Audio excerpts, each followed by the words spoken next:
अखण्डमण्डलाकारं व्याप्तं येन चराचरं तत्पदं दर्शितं येन तस्मै श्री गुरवे नमः।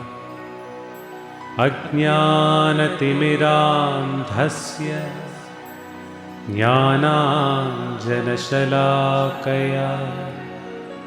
चक्षुरुन्मीलितं येन तस्मै श्री गुरवे नमः। गुरुर्ब्रह्मा गुरुर्विष्णुः गुरुर्देवो महेश्वरः गुरुर्साक्षात् परं ब्रह्म तस्मै श्री गुरवे नमः। स्थावरं जङ्गमं व्याप्तं यत्किञ्चित् सचराचरं तत्पदं दर्शितं येन तस्मै श्री गुरवे नमः।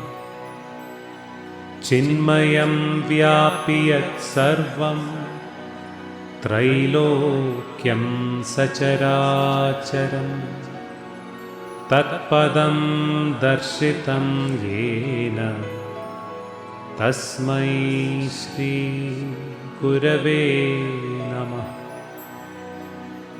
सर्वश्रुतिशिरोरत्न विराजितपदाम्बुजः वेदान्ताम्बुजसूर्यो यः तस्मै श्री गुरवे नमः। चैतन्यः शाश्वतः शान्तो व्योमातीतो निरञ्जनः बिन्दुनादकलातीतः तस्मै श्री गुरवे नमः। ज्ञानशक्तिस्समारूढः तत्त्वमाला विभूषितः भुक्तिमुक्तिप्रदाता च तस्मै श्री गुरवे नमः। अनेकजन्मसम्प्राप्त कर्मबन्धविदाहिनी आत्मज्ञानप्रदानेन तस्मै श्री गुरवे नमः। न गुरोरधिकं तत्त्वं न गुरोरधिकं तपः तत्त्वज्ञानात् परं नास्ति तस्मै श्री गुरवे नमः। मन्नाथः श्रीजगन्नाथः मद्गुरुः श्रीजगद्गुरुः मदात्मा सर्वभूतात्मा तस्मै श्री गुरवे नमः। गुरुरादिरनादिश्च गुरुः परमदैवतं गुरोः परतरं नास्ति तस्मै श्री गुरवे नमः।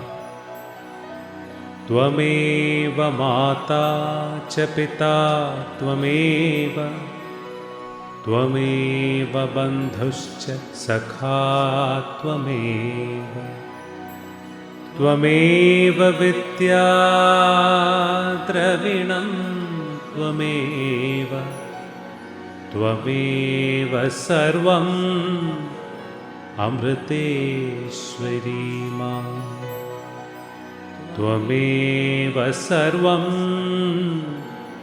अमृतेश्वरी मां त्वमेव सर्वम्